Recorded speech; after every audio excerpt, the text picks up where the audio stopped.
You're listening to The South Stands, a Buckeye football podcast by Ohio State fans for Ohio State fans on Apple Podcasts, YouTube, Spotify, and SoundCloud. Welcome back to The South Stands, a Buckeye football podcast by Ohio State fans for Ohio State fans from the West Coast. I'm your host, Zach Moore. It's Thursday, December 1st. And this evening, I'm very happy to be joined once again by fellow South Stands contributor, Paige Van Horn from Denver. PBH, how you doing tonight, my friend? Oh, my brother, we're, as our good friend Sloaner says, we're smiling through the pain, and there's a lot of fucking pain right now. Yes, indeed. Of course, we are here to relitigate to some degree Ohio State's disastrous performance last Saturday in the Horseshoe against Michigan. As is well documented by now, the Buckeyes were 45-23 losers. It was the first time since 1999 and 2000 that Michigan has won consecutive games in this rivalry, and it was Michigan's first win in the Horseshoe in 22 years. Now, wow. 22 years? 22 years. Wow. Yeah. The Wolverines, who now sit at number 2 in the new CFP rankings, face unranked Purdue in the Big Ten title game this Saturday night in Indianapolis. Michigan is a 16.5-point favorite in that game, by the way. As for Ohio State's playoff fate, it ain't over yet. The Buckeyes only dropped 3 spots to number 5 in this week's CFP rankings, and they're poised to move back into the top 4 if number 3 TCU and or number 4 USC stumble in their conference title games this weekend. The Trojans and the Horned Frogs are only slight favorites in those games. USC faces number 11 Utah, who beat the Trojans earlier this season in the Pac-12 title game on Friday night. That's tomorrow night in Las Vegas. TCU squares off with number 10 Kansas State in the Big 12 title game on Saturday afternoon in Arlington, Texas. Now, more on those matchups later on. And speaking of the college football playoff, it was just announced last night that the field will officially expand to 12 teams starting in 2024. The old fuddy-duddies at the Rose Bowl were the last remaining roadblock to playoff expansion. They finally acquiesced last night. So PVH, before I let you go today, I do want to get your take on playoff expansion. We'll get to that in a minute. But first, let's turn our attention back to last Saturday's debacle in the Horseshoe. PVH, why did Ohio State lose that game? You have the floor, sir. God. I mean, I'm still in shock by it. Me too. And I thought as a 52-year-old male, I was beyond this just pity and loathing that I felt after Buckeye losses. Like, Jesus Christ. But no, it's back. And the only solace I take is the conversation I had with my dad, who's 87. He's like, I didn't even sleep that night. And I'm like, oh God, we're all doomed. Like, it doesn't go away. Right. It doesn't. It's just astonishing. It's a lifetime of affliction. It really is. It's, and honestly, I don't remember, feeling this horribly about a Buckeye loss in quite some time. I mean, so that's, at the 30,000 foot level. Why did they lose that game? I think there's one very specific sort of micro thing, I think, and one very more macro. Okay. And on the preview pod, I was all about Dallin Hayden. And I just had a suspicion, that guy was going to have a dramatic impact in the game. He gave us a huge spark against Maryland. Our run game has been tepid at best for the last 5 games or so. He was a shot in the arm, and I will go to my deathbed not knowing why that guy did not get more opportunities and only 2 carries in that game, and why Ryan Day would make the decision not to play him and go with a guy. Okay, fine. He was a running back at Arizona State that did not have 1 carry all game long. And I know there's 1,000 reasons why we lost that game. Right. But that one to me is the biggest head scratcher. It was a head scratcher for sure. Even though they did run the ball pretty well in the early going with Trainum, but no, I'm with you. And they wasted 8 carries on Mayan Williams, who was clearly not himself. That was also frustrating to see him waste the carries on an injured back. But I'm with you, man. Right. I was scratching my head on that decision as well. Sorry, go ahead. And Trainum was fine, but who's to say that Hayden doesn't bust one of those? And, instead of having 86 yards, he has 130 yards in the first half and has a touchdown or something. Like, against Maryland, it was just night and day. It was dramatic how much of a difference he made. So that's sort of like at the micro level. And I think the bigger picture, and this is what I'm much more interested to talk about with you tonight, is the macro level. And I've kind of said it before, and it keeps coming up. Ryan Day is a stubborn motherfucker, and he's not situational. I'm not even quite sure he's a great coach. I'm not even quite sure he's a good coach, but I do know he does not adjust. He does not look at a situation in real time in a game level, situation and change. It's just like it is like, no, I am right, and we're going to do it this way, and fuck you all. This is the way it's going to be. And I think that is probably, his biggest fault, and it might be, the death knell for him, sort of. As a top notch or any level of a collegiate coach. And I also think it permeates down to the players, and it specifically permeates down to CJ Stroud, because he's a stubborn son of a bitch too, right? It's just like, hey, we're not going to change what we want to do. We're better than you. And I do think Ohio State's better than Michigan. I think if they played again, I would be very confident Ohio State would win that game. That might be completely absurd, but I think, those are the two things I keep coming back to over and over of, what went wrong on Saturday, knowing a lot went wrong on Saturday. Yeah. I wonder if he does seem to have lost his feel for the game as a play caller, and whether it's being stubborn or he's got his head buried in a play sheet and doesn't have the feel for the game, the feel for the sidelines, what's happening in the game that coaches who don't call plays are able to have. I'm with you. Some of the game time in-game decisions are questionable. And whether it's stubbornness or just having lost a feel for the game. I feel like when he was a play caller for Urban Meyer in 2017 and 2018, he was much more dangerous, right? I mean, they were better at in-game adjustments. They were a little bit more creative offensively. I feel like, and maybe that's just, revisionist history. They totally were. Yeah, because I feel like there might be a solution there, which is to give up the play calling. That might help him have a feel for the game, and it might, he might very well have intervened earlier or at all when it came to Jim Knowles. And actually, that brings me to my primary reason as to why I thought Ohio State lost this game. I'm laying this primarily at the feet of Jim Knowles and his defense. And secondly, penalties and other mental mistakes on both sides of the ball leading to missed opportunities for the Buckeyes. That's the second piece or to my view of how Ohio State lost this game. But I mean, for a Michigan offense that was not known for explosive plays, and I think that's putting it mildly, I think that's an understatement.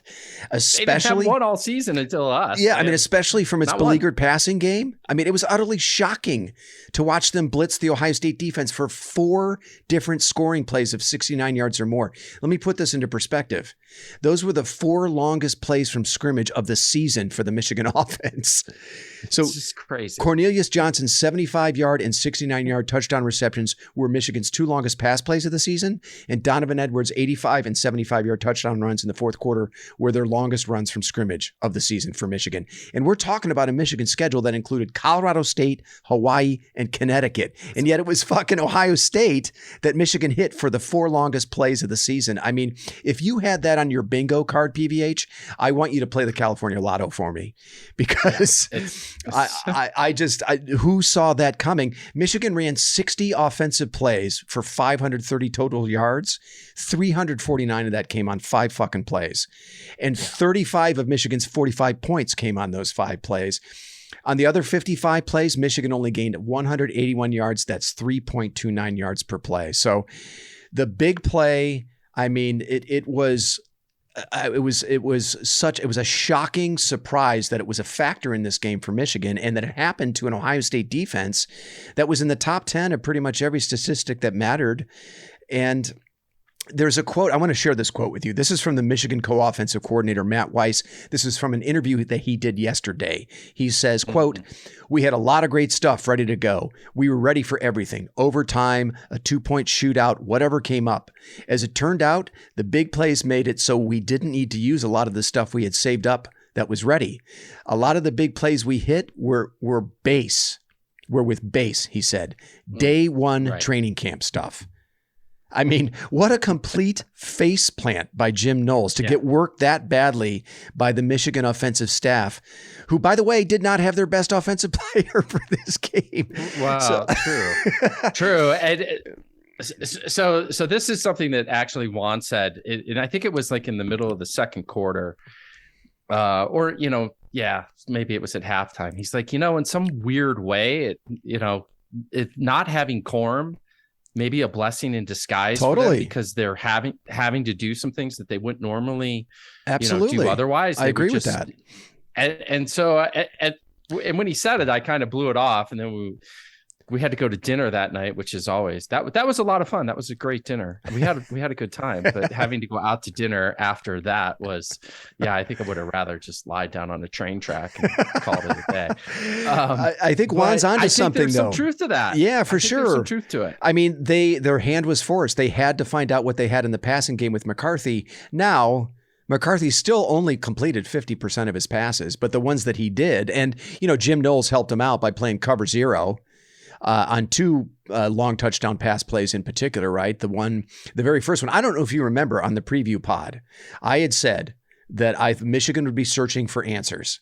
And what Ohio State cannot allow is a repeat of what happened against Penn State with Parker Washington, where there was a missed tackle on a play that should only have gone for 8 or 9 yards that went for a long touchdown. That's exactly what happened on their first touchdown pass. And that was largely because they blitzed J.J. McCarthy on, in a situation where you didn't need to do it. Michigan had 3 points on the board. They were coming off back-to-back 3-and-outs.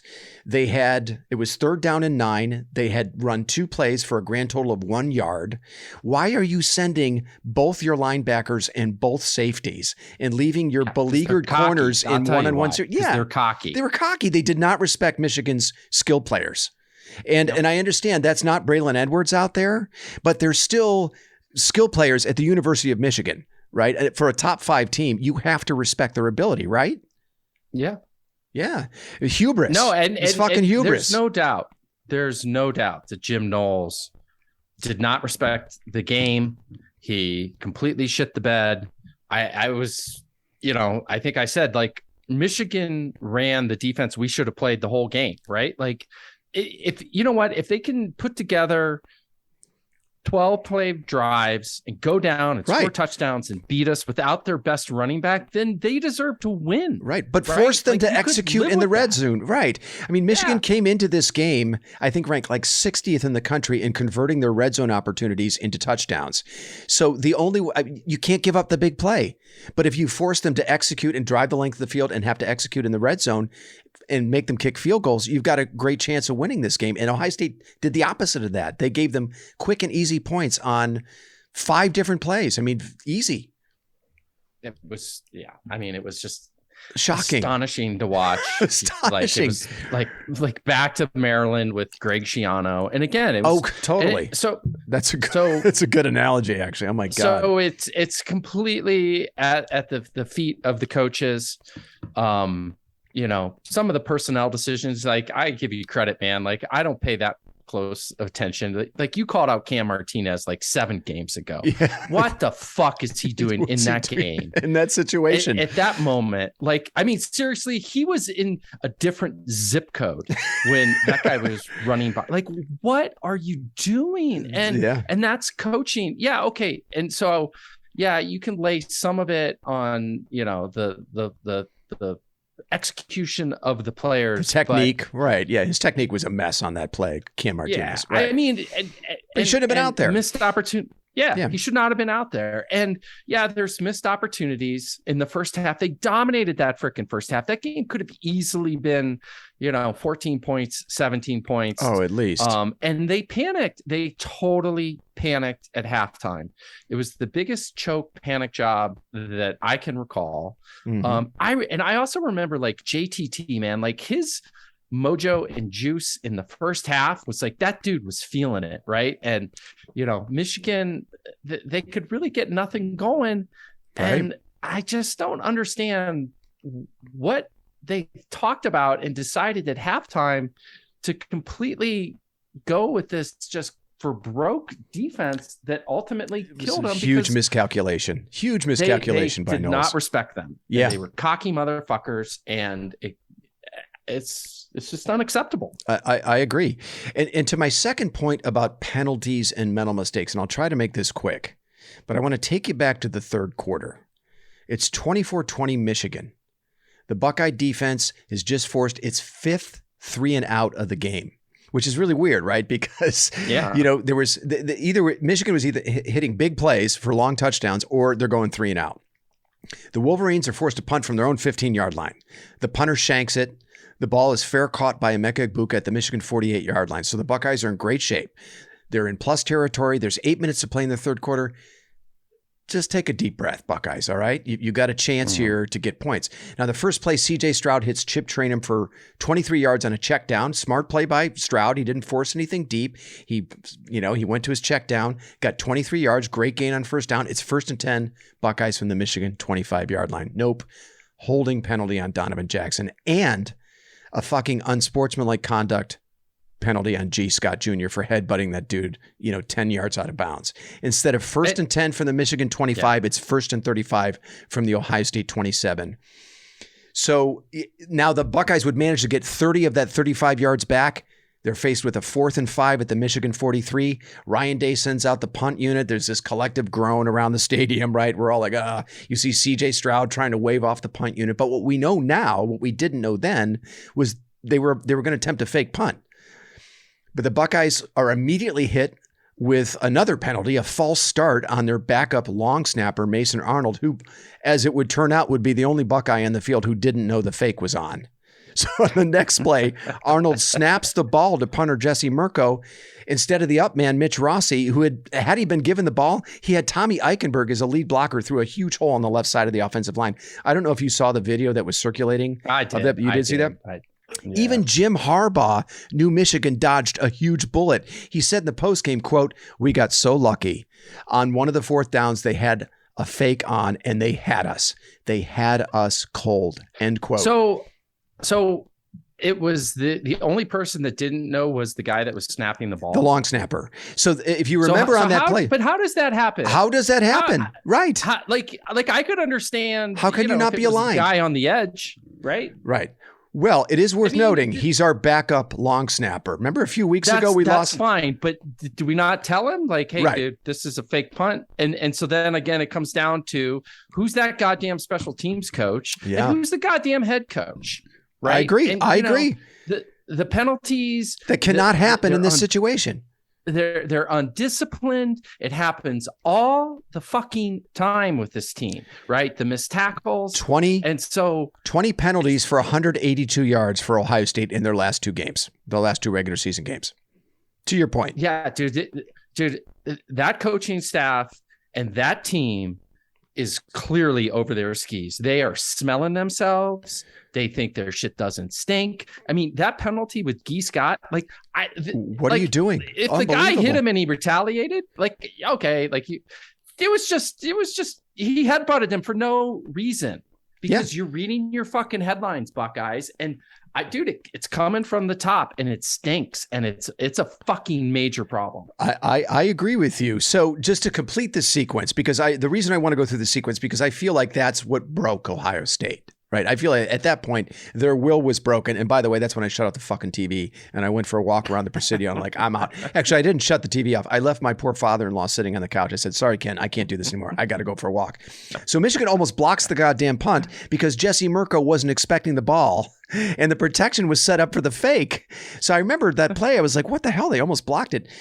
So Mirko was lucky to just get the punt off, but unfortunately it goes into the end zone for a touchback. So not only did the Buckeyes miss the opportunity to get a big gain and possibly a score on the play, they weren't able to take advantage of the field position to pin Michigan deep, right? So the Michigan offense starts at its own 20, and they would begin what would be a 15-play, 80-yard scoring drive that ate up nearly 8 minutes. And of course, the final devastating mental mistake of this sequence that I'm describing was by Ronnie Hickman, a pass interference penalty in the end zone. He was against Ronnie Bell. It was a desperation heave by J.J. McCarthy on 3rd and 10. I don't know if you remember that. Mike Hall Jr., McCarthy was running for his life. And the ball was 15 yards out of bounds, or something like 10, 15 yards out of bounds. The penalty gives Michigan a fresh set of downs at the Ohio State 2. They'd eventually go up 31-20. And that was it, man. The wheels fell off after that. So in my view, that's what lost Ohio State this game. It started with Knowles and the way he called his defense, and then the mental mistakes and the missed opportunities as a result of those mental mistakes that really cost Ohio State this game. What else you got, PVH? Yeah. Well, and there was some good irony in that game. And, CJ Stroud gets a lot of grief for being pretty stoic. Right. And I remember that when he was like, you really don't see that kind of emotion from that guy. On that 4th down, like he really wanted to fucking go for it. And he's like, that's the kind of fire that we've been looking for him, for years. And okay, yeah, so fine. You're going to call a fake punt. I get it. But I also, at the time, I didn't know that. And we didn't really know that until a couple days later. But I remember thinking like, we've been asking this kid for it the entire time. And then he finally gives it to you. And then you fucking don't put the ball in his hands. Right. And I just thought at the moment, I thought that, and then, then the punt. And I was like, that's a little ironic in my mind. Well, if you remember on the possession before, Ohio State had the ball at midfield and it was facing a 4th and short and they decided to punt. And it's, but then earlier in the game, he goes for it on 4th and 2. And the play call is for Cade Stover. And I'm like, okay, Chip Trainum's averaging 8 yards a carry. You've got Marvin Harrison Jr. and Emeka Egbuka. And instead you throw a low percentage, you call a low percentage pass play for your tight end. And don't get me wrong, Stover's been great this year.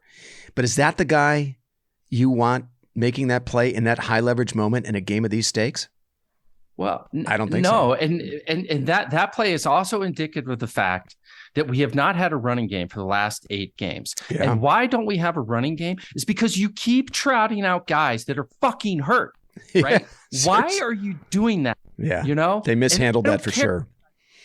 Right? Yeah, like Trey was a freshman last year, and so when you're trotting out guys that are hurt and your running game is inept, and it's like, well, it's the offensive line. It's like, I don't really think it was the offensive line. I think they were opening up holes. I think so too. Our running backs just couldn't get through them because they're fucking hurt, and you refuse to play healthy people. And again, it comes down to Ryan Day is not situational and he's stubborn. And then the other thing that starts to happen is teams Michigan played too deep that entire game, right? It's hard for those guys to get open. Yeah. Yeah. And you know what? Harrison's next level and Ibuka's good. They ain't Garrett Wilson and they ain't Chris Olave. Right. They just aren't. And, you started to see a little bit of that against Iowa. You saw it against Penn State. You saw it against, Northwestern and Maryland. Yeah. And these guys are adjusting to what Ryan Day wants to do. And Day is fucking unwilling to change what he wants to do. And he does not adjust. He didn't have anything up his sleeve. And the other thing I will say that it makes perfect sense to me now is that the reason they kept throwing those, flat or those passes out in the flat, the screens, because they can't run the ball. Yeah. You can't fucking run the ball. Well, that's an extension of our run game. Well, how about playing a running back that doesn't have a fucking torn ligament, whatever else Trey has, Ryan? How about that? Yeah. The guy was goddamn Mr. Football in the state of Tennessee. And if he fumbles the ball twice, then he fumbles the ball twice. Then you live with it. It's right. just I thought it was a missed opportunity there. I saw several videos circulating on Twitter because I follow a bunch of like film guys, probably former coaches and who are like film nerds. And there were several circulating of run plays that should have gone for more yardage, but you had a limping, Mayan Williams carrying the ball, and he just couldn't get to the edge. He couldn't hit the hole fast enough. So what should have gone for 25 yards went for 8 yards. Ohio State averaged almost 5 yards per rush in this game. And CJ Stroud was only sacked once. So this loss to Michigan was not the physical beatdown that it was last year in Ann Arbor. No. It was a tragic comedy of failed execution and mental mistakes. And Michigan was just smarter and more disciplined. And actually, it was very reminiscent. It was very Cooper-esque of the late 90s and early 2000s when Ohio State would go into that game, they'd play their worst game. And Michigan would just sit back and take advantage of the mistakes. And they in this game, they did not beat themselves. They took advantage of virtually every one of Ohio State's mistakes, whether it was an execution mistake on the field by a player or a scheme or coaching decision that was a mistake. And that's what makes this loss way more painful for me than last year's. I mean, this is a game Ohio State wins probably by a comfortable margin if they hadn't repeatedly kicked themselves in the fucking nuts all afternoon. Yeah. And, in the first half, like, McCarthy was just kind of throwing stuff up, like the prayers were getting answered. And you start to get that, oh God, could this just be their day? And clearly it was. It clearly was. Completely shit the bed. And I, in the past, I've never put a whole lot of, I don't know, credence into the fact, like, Ohio guys and right. Or like the game, like it's still football at the end of the day, but in this particular case, specifically for Knowles, like I just think he completely miscalculated the magnitude of this game. It was just another game.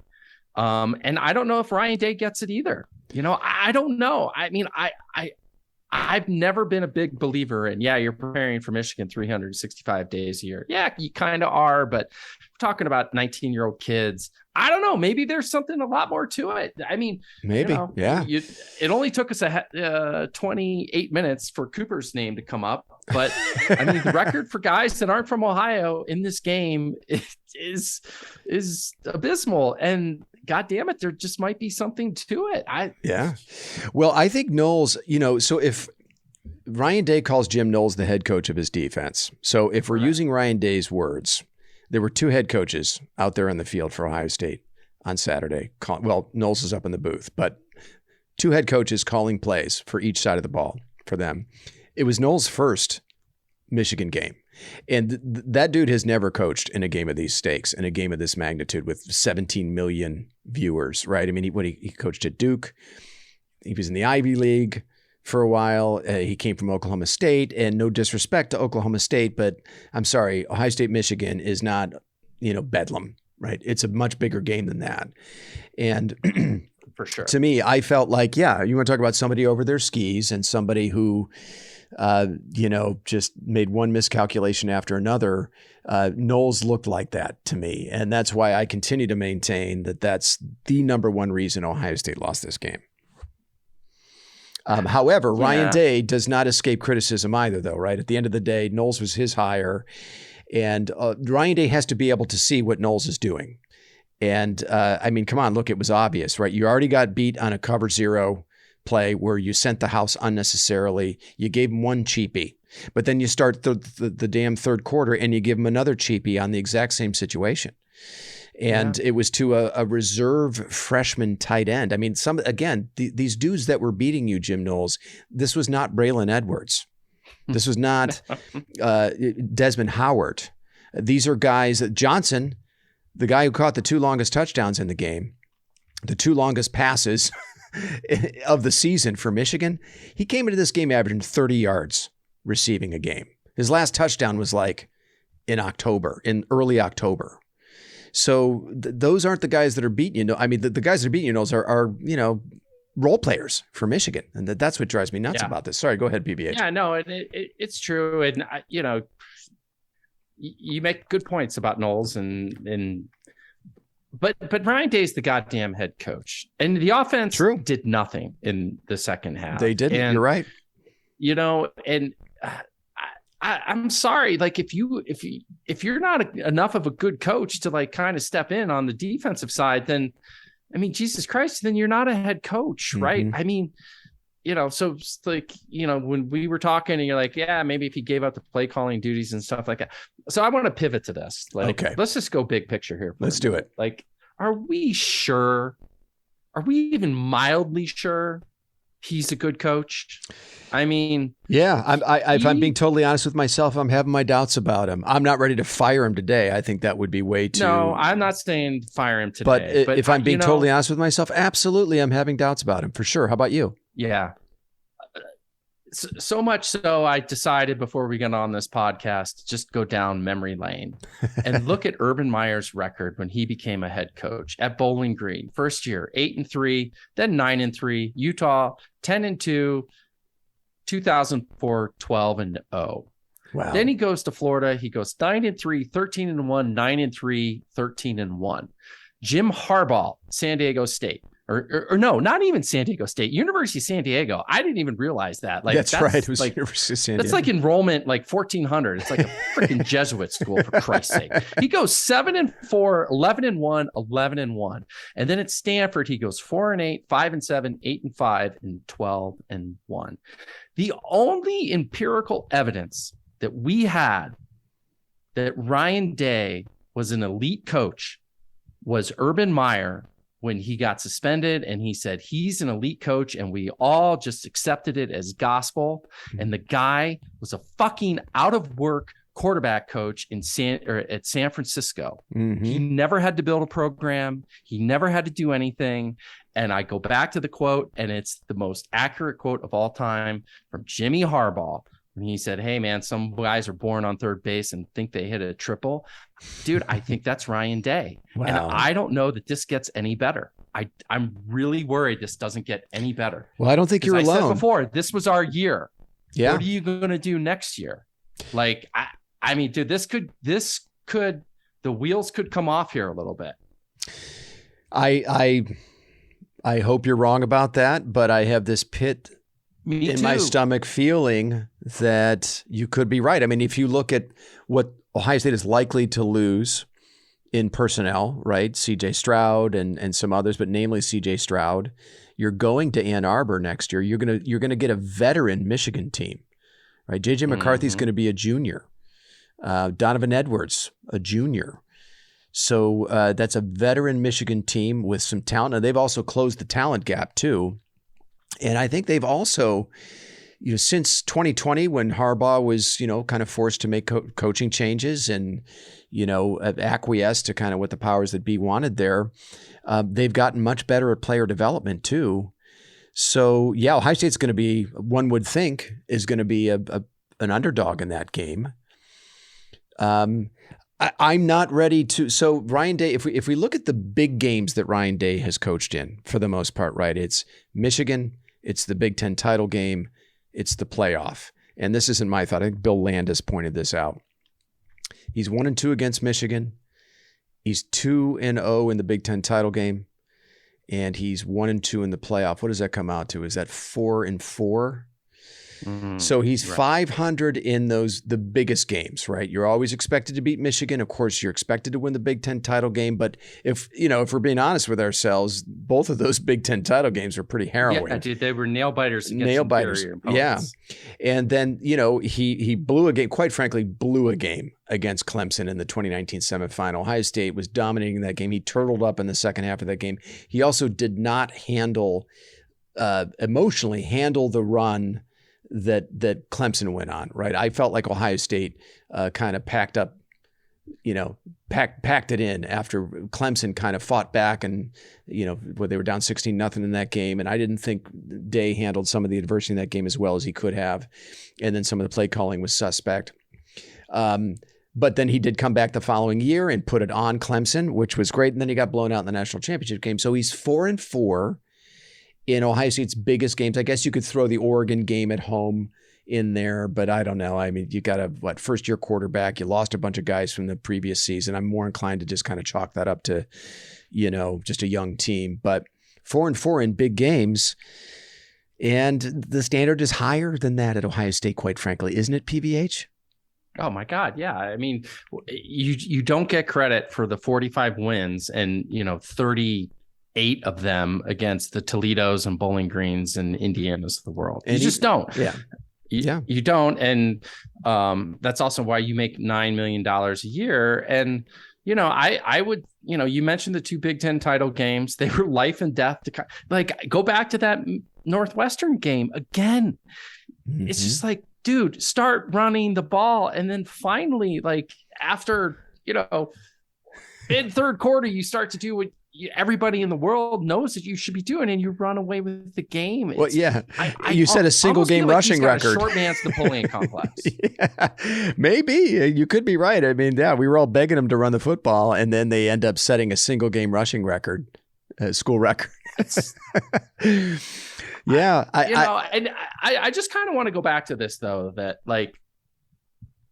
he never went anywhere and turned a program around. Right? First time head coach. He didn't, as a head coach. Yeah, first time head coach. He's a first year head coach. And man, it feels like the moment is kind of too big for him. And it was on Saturday. And it's hard to argue against that. He panicked. Yeah, and he totally panicked. He's got a plethora of, skill players. Maybe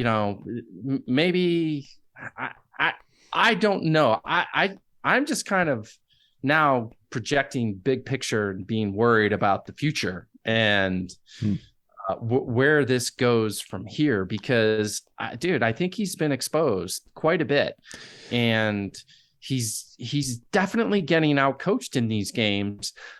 And oh, by the way, he's getting out coached way better talent, exponentially better talent. And oh, by the way, in 2023, guess who's joining the Big Ten? Luke Fickell at Wisconsin, Matt Rule in Nebraska. In 2024, guess who else is joining? Right? Yeah. Lincoln Riley. Lincoln Riley at USC, Chip Kelly at UCLA.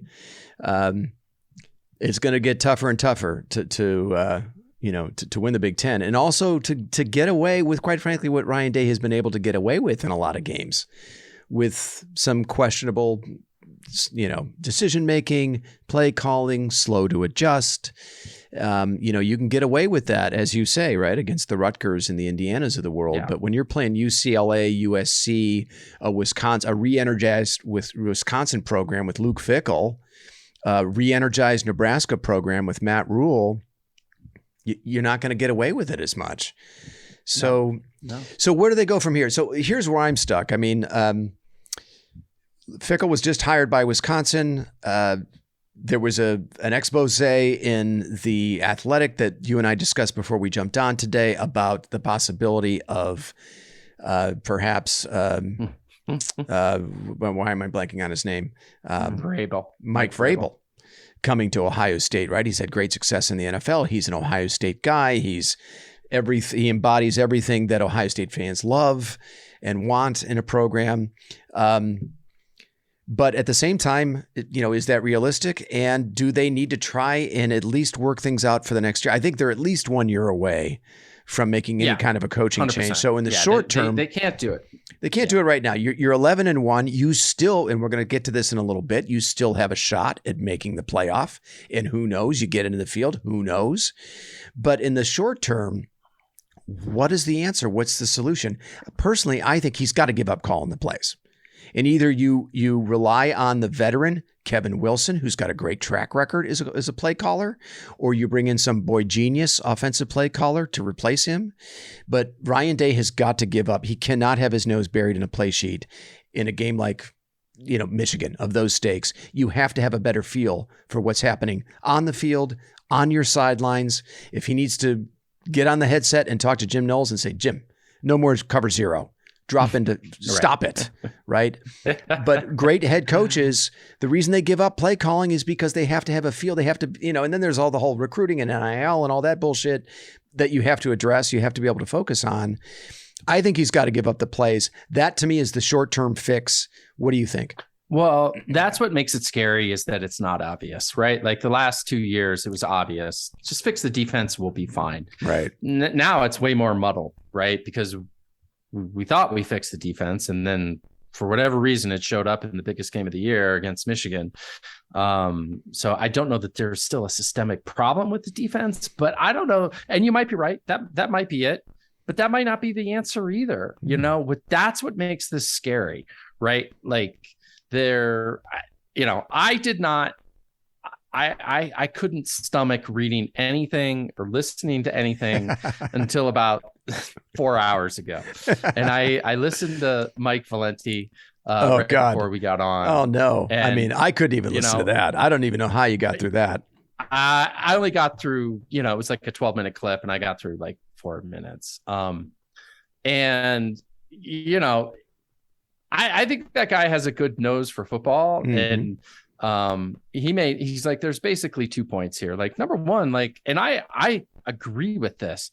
Michigan, no, actually, I don't know. They could win it all, but the second one is they broke Ohio State, and I think he kind of did. And I saw that. I don't know. I don't know what the answers are. Of course, right? Valenti said the same thing about Ohio State breaking Michigan back in 2018, but Harbaugh adjusted for it, right? And then Harbaugh went to like some freaking thing with his brother. Like, it's almost like you're coaching against both those guys. I'm sure. That's a good point, actually, right? Because didn't John Harbaugh lend a defensive coordinator, Jim Harbaugh, and then he sent him back, right? Yeah, exactly, something like that. I guess the bigger point is, I don't know what the answer is. Yeah, and I think it gets really scary from here, because I have no faith in this team next year. I actually have more faith in them this year if they would somehow backdoor their way into the playoff. I still think they would be the second odds-on favorite to win the whole thing if they could just find their way in there. And I'm not advocating that they should. And the way the system is set up now, you lose that game. You don't deserve to get in there, but stranger things have happened. They could backdoor their way in there. I would take my chances against Michigan, and I think they would match up best with Georgia. But bigger picture, where they go from here, I don't know. Yeah. I mean, it's. I think Day has done enough. I think he's earned the right to at least one more year to try and fix what's happened here. All right, let me ask you a question. Sure. Let's just take the $56 million out. Let's assume for a minute that Mike Vrabel wants the job. Mm-hmm. Would you do it? Would you pull the trigger right now? The way I'm feeling right now in this moment, yeah, I would. I mean, there's a compelling case, and I've seen several writers doing it, namely the fella whose name escapes me that wrote that expose for the Athletic, that why wait and watch Ohio State lose another, 2 or 3 times to Michigan. If you got the guy and he's willing, then you got the resources, you got the financial resources, then just do it. Yeah. In this moment right now, the way I'm feeling right now, talk to me next week. I might feel differently, but in this moment, how about you? How are you feeling? What would you do? Every day of the week, twice on Sunday. Yeah. Yeah. Yeah. Yeah.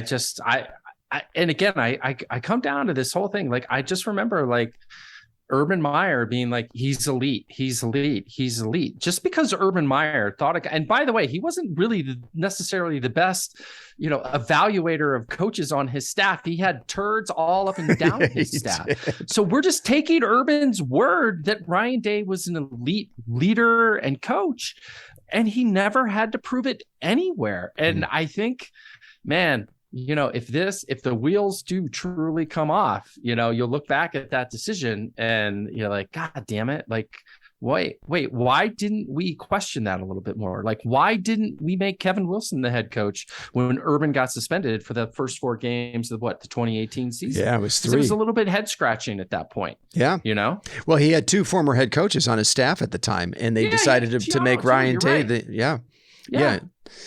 So he had Schiano and Wilson, and we both thought. I remember when the suspension happened, like, oh, it's going to be Schiano or Wilson. One of them will step in as interim head coach, and it was Ryan shocking. Day. Yeah, shocking. And I don't know. I have not been this nervous about the long-term future in quite some time. I mean, this feels like an inflection point, doesn't it? Big time. Yeah.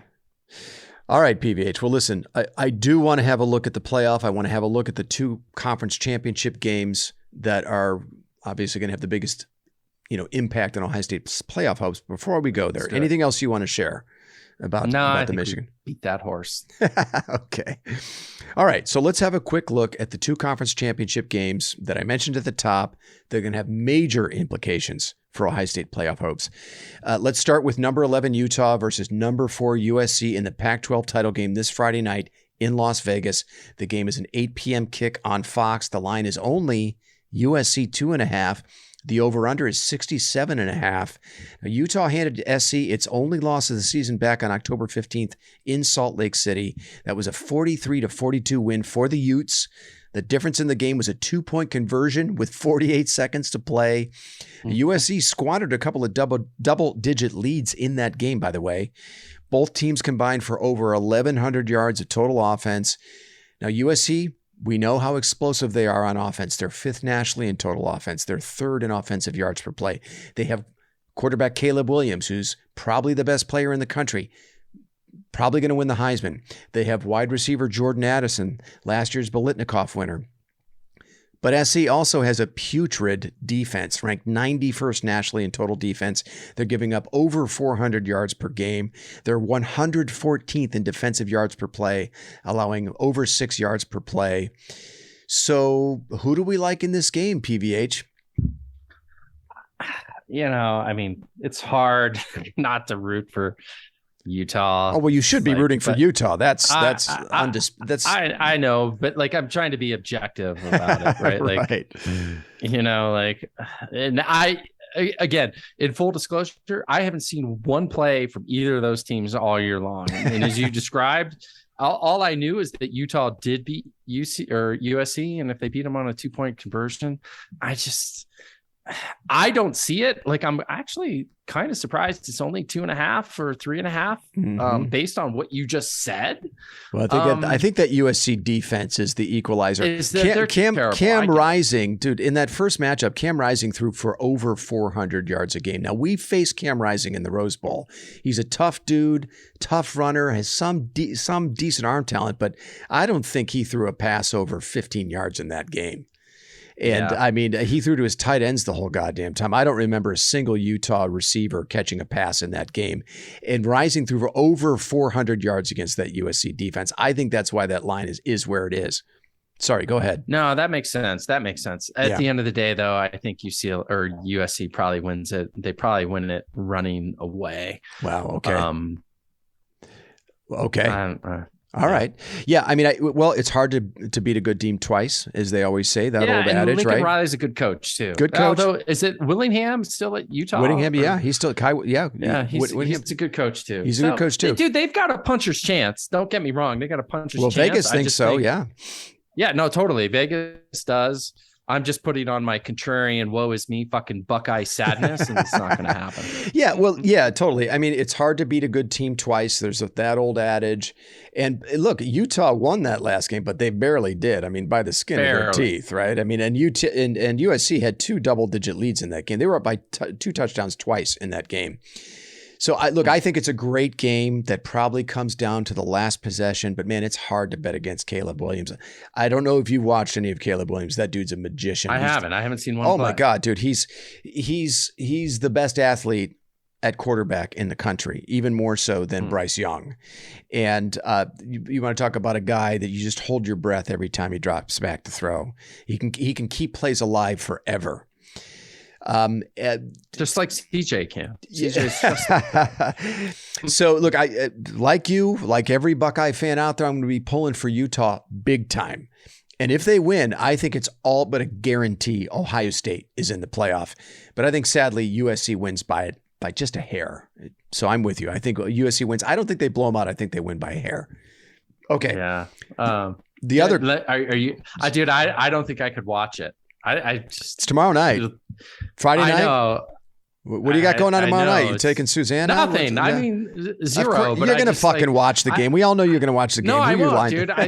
Dude, my psyche is fragile. I'm a broken man. I'm gonna cancel Christmas. I told the boys we're not even getting a Christmas tree this year. December's over. Football's dead to me. Well, no, and that's the thing, right? Because I'm like you, I don't want to invest, right? I've already been disappointed. Yeah, I can't. I've already been majorly invest, disappointed, and I can't be disappointed again. But of course, I'm going to do it. I can't help it. Yeah. So the other conference championship game of major interest to you and I and all Buckeye fans everywhere is number 10 Kansas State versus number 3 TCU in the Big 12 title game in Arlington, Texas. That game is a noon Eastern kick on ABC. Now that line is also TCU minus 2.5. The over-under is 61.5. These two teams met back on October 22nd in Fort Worth.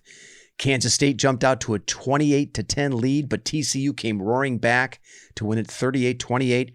TCU quarterback Max Duggan threw 3 touchdown passes in that game. Duggan has been great for TCU all season, but the Horned Frogs, PBH, they've had a lot of narrow escapes this season. 5 wins this season by only 1 score, including a 1-point win over Baylor 2 weeks ago. I know we were all talking about that. TCU kicked a go-ahead field goal as time expired in that game. Watch that live. Yes. Yeah, so did I. So, should Kansas State prevail in this game, I'm not sure it's a guarantee the committee puts Ohio State in over TCU because the Horned Frogs do already have a win over Kansas State, a double-digit win, and they would have one more win than Ohio State. So I don't know that it's the guarantee to get Ohio State in that USC losing would be. I mean, I think it would definitely be a discussion. Now, look, if it's just a matter of the committee believing Ohio State is the better team and needing some justification to choose them over Kansas State, well, then maybe they put Ohio State in. But I think there's a bit of an argument there. It's not clear cut. So PVH, how do you see this game, Kansas State against TCU on Saturday? Yeah, this game, I could totally see Kansas State winning. Yeah. And by the way, their quarterback is Martinez from Nebraska. Oh, that's right. And State, I forgot about that. That guy can, you know what? It's funny because one of my good buddies here is Jamie Brown, and huge K-State fan, grinds on every game. And I actually watched half of a game with him this year, and I was like, holy shit, I had no idea that Martinez was your quarterback. That's right. And I said, dude, he's dynamic. He's great. He will fucking break your heart in the end. And that's exactly what he did. He threw like a terrible interception. I forget what game it was. This was like a month ago. But that being said, he can keep you in any game. Yeah. And so if there's one game that I think, right, that could fall our way, this is the game. And I think TCU is this year Cincinnati. Like, right. I'm sorry, man. Like, you're not beating Georgia. You're not beating probably even Michigan. You're not even beating USC. Right. And I don't know that anybody really wants them in there. If they, even if they lose the game, I guess maybe you're deserving. But then I always go back to it's never the most deserving. 8 million reasons why you want Ohio State in that playoff than you do TCU. Yeah. And I just really want to see. Do you really want to see TCU lose 45-3 to Georgia, or do you think Ohio State could give them a game? Yeah. I think, I feel like the committee often goes with who they think is the better team. I could be wrong. Or the last year, Cincinnati, they put Cincinnati in, and, predictably they did not belong on the same field with Alabama. But yeah, I'm with you, man. Again, back to that old adage, it's hard to beat a good team twice. I think Kansas State finds a way to win this one. And I think it cracks the door for the Buckeyes to get in. Now, it's not the slam dunk case for Ohio State, as I said, that it would be if USC were to lose to Utah, because in that instance, right, USC would have 2 losses and they'd be a non-champ. I'm sorry. Some people were discussing, well, why should USC be punished for playing an extra game? I'm like, shut the fuck up. I mean, they've been playing conference championship games for decades now. USC needs this game to complete its playoff resume. And I'm sorry, they would be in a 2-loss non-champ. They're not getting in over Ohio State. So, but that's not this situation. There's more nuance to it than that. So I do think Kansas State wins. And of course, we'll be white knuckling it until that playoff field is announced, until we see that name appear in the 4 slot, of the bracket. I have a feeling we'll be white knuckling it. That's my prediction. I right. It can't be easy. Can never be easy. No. All right. Before I let you go, PBH, I do want to get your take on the CFP field expanding to 12 teams starting in 2024. Wait, so you're just glossing over the fact that you don't think there's any chance that Georgia or Michigan loses? Oh, okay. All right. No, all right. Yeah, let's talk about that. I mean, Michigan is coming, dude. This is the quintessential fucking letdown game. Yeah. Right. I mean, and I know nothing about Purdue, but I mean, in the past they had prolific offenses, and I don't think it matters if they can lose, they're both still in. We can be clear. Yeah, for sure. I mean, playoff. Yeah, Michigan and Georgia, their playoff fates are secured, I think, at this stage. Secure. I mean, it could just be entertaining. I mean, there's nothing wrong with that, right? Entertainment for entertainment's sake. I mean, I've said it a few times on the text. Like, I want to see all 4 lose. Like, how great would that be? Just because it would make it more, it would really make an interesting selection Sunday, number Absolutely. one, and a really, fun playoff. Georgia has looked like world beaters twice, but for the most part, they've been pretty, average for a lot of their games. Then the other thing is, what are the odds you can win the SEC and make the playoff and you don't even have to play or beat Alabama to do it? I know, boy, man, path of least resistance for them. Yeah. And Alabama lost on 2, last second plays, right? Yeah. I think we probably want to be Michigan fans this week. I know it's hard for us, but should, Ohio State get an opportunity to get them? We want Michigan to look dominant, and we want the playoff committee thinking, hey, Ohio State's only stumble was to a legitimately good Michigan team. But it would be entertaining. I would not be surprised if Purdue gives them a good game. We also learned today, by the way, that Blake Corum is done for the season. He's having surgery on his knee, so they will be without for Blake Corum for the remainder of their postseason run, however long that goes. That's a big loss. You see this a lot, right? You see a team rise to the occasion when they lose a great player, but over a longer period, as we know from having lost Jackson Smith and Jigba, right, it starts to catch up to you. That's one thing we did mention, by the way, in the Michigan game. No Jackson Smith and Jigba, no Trevion Henderson, and basically no Mayan Williams. 3 pretty big losses. Yeah. I don't want to make excuses for Ryan Day. I'm not making excuses, but I will give him just a little bit of a consideration there. 3 huge losses. Yeah, injuries killed us. Injuries were a big factor. Dude, again, losing Evan Pryor to start of the season. That too. Might turn up. Oh, my God. I mean. Oh, yeah. So. All right. So, look. I think we've got that covered. We will be watching with great interest this weekend. I mean, at least we have that. It's not Ohio State. We're not in control of our own destiny, as they say, but we will be watching with great interest. And we love college football, right? So sometimes this is fun.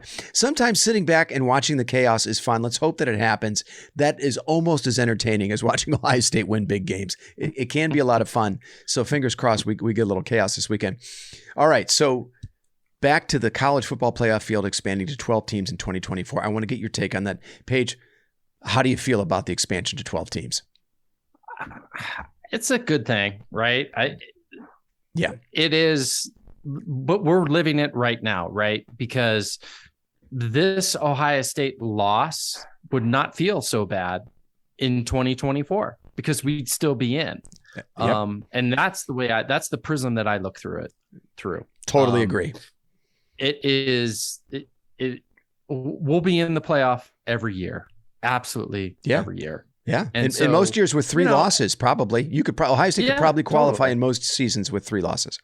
Yeah. Yeah. So I think it's a net positive. People hate change, right? Especially in college football. People just in general, man, they're creatures of habit. I'm one of them. Jesus Christ. People hate change. I think it'll be a great thing for the sport in general. It'll create a ton of interest. But instead of being despondent this last 5 days, we would still have life in 2024, which is a good thing. Or, absolutely. In the years that we win that game, right? It's fine. Michigan's going to have life too. Yeah. It's going to be great. College football is the best. The more you can have high stakes, football games, the better. I'm all for it. Just please stop fucking putting us on at noon. Yeah. Just stop. Get rid of divisions. Like if we play a playoff game at noon, I swear to God, I'm going to kill somebody at Fox News. Yeah, I'm with you personally. I love it. And I've always felt that expecting regular season perfection out of 18 to 21-year-old kids in order to compete for a national championship made no sense at all. I mean, if in the NFL you can qualify for the postseason with 6 or 7 losses, I mean, how in the hell are you expecting perfection out of 18 to 21-year-old kids? And to your point, PVH, some of my biggest scars as a sports fan are from the shock and disappointment of great Ohio State teams having their national title hopes derailed by a single regular season loss. For example, right now, what we're experiencing. But I mean, we can go back to 1995, 96, 98, even 2005. That 2005 team lost twice to eventual national champion Texas in a game that could have gone either way early in the season. And then a few weeks later to a really, really good top 5 Penn State team. But by the end of that season, 2005, that Ohio State team could have beaten either Texas or USC. I'm convinced of it. Right, 2015, another season, right? That team dicked around the defending national champs. They lose this weird game in the shoe and the wind and the rain. But I mean, come on, was there any doubt who the best, most talented team in college football was that year? And sitting there watching those playoffs.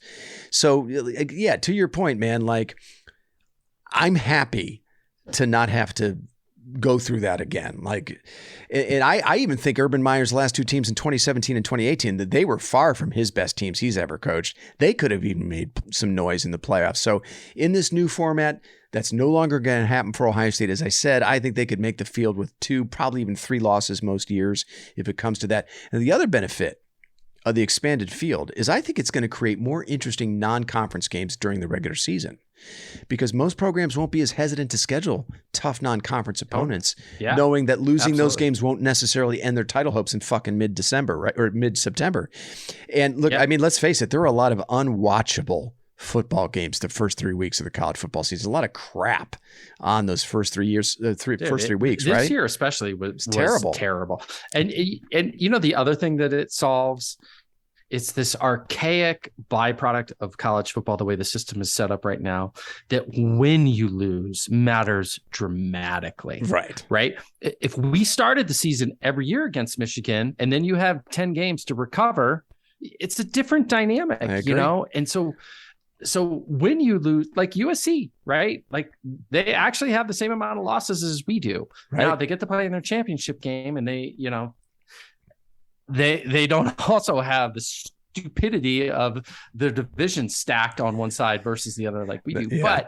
But you can potentially lose a little late or very late and not have it doom your season, which is so frustrating about college. I agree. I'm happy to lose that aspect of college football. Seriously. Oh, God. Totally. And the other thing about this year, too, so you've got USC in the field and you've got TCU in the field. Neither of those teams has had to face 2 top 10 teams to get to where they are. Ohio State did. They had to go on the road and beat one of them, and then they lost to, for all we know, the eventual national champion in the other. So that drives me nuts, too, because a lot of people are saying, well, Ohio State had its chance and they don't deserve to get in. I'm like, our path to a conference title game was way more difficult than TCU. Don't give me that shit. Yeah, so for sure. The other thing I'm not buying is that the expanded field will diminish the importance of the Ohio State-Michigan game. I don't buy that. People who say that, I don't think understand how important the bragging rights are in that rivalry. And I would love, if we were in a 12-game format right now, I would love another shot at Michigan. We may end up getting it anyway, but I would love another shot at that Michigan team after what we just dissected and all the missed opportunities. And man, if Ohio State got a redo on that one, I'd love to see it. Dude, I agree wholeheartedly. I think Vegas would even agree with us. I think we'd still be on a neutral field. Pick 'em or something. Yeah. Slight favorite, I think we're still a 2-point favorite. Yeah. Whatever. That's just, hyperbole in Vegas. But no, totally. No, I think that's accurate. I don't think it's hyperbole at all. I think that's actually pretty spot on. All right, buddy. Well, listen. Sons of bitches. Hey, we still have a little hope. So this is the deal. So I will be keeping tabs on it. I'm so emotionally fragile. I'm going to need text from you to tell me, like, do we have a chance tomorrow night? Okay. And I need real-time updates, maybe to, All right, man. And then I'm going to, and then if we win, oh my God, then I think I got to see if there's any good DJs out in Denver tomorrow night. Go out and party and like, drown my sorrows. I've just been moping around all week. All right. I am happy to provide that service for you, my friend. I'll keep you abreast of what's going on in that game. And hey, let's just have fun. Let's enjoy it, right, man? This is entertainment at the end of the day. All right, buddy. God, yeah. Oh, yeah. Well, thanks so much for making the time. Great talking to you. We will reconvene at some point in the next week. All right, my friend? All right, bro. All right, buddy. Go Bucks. Bye.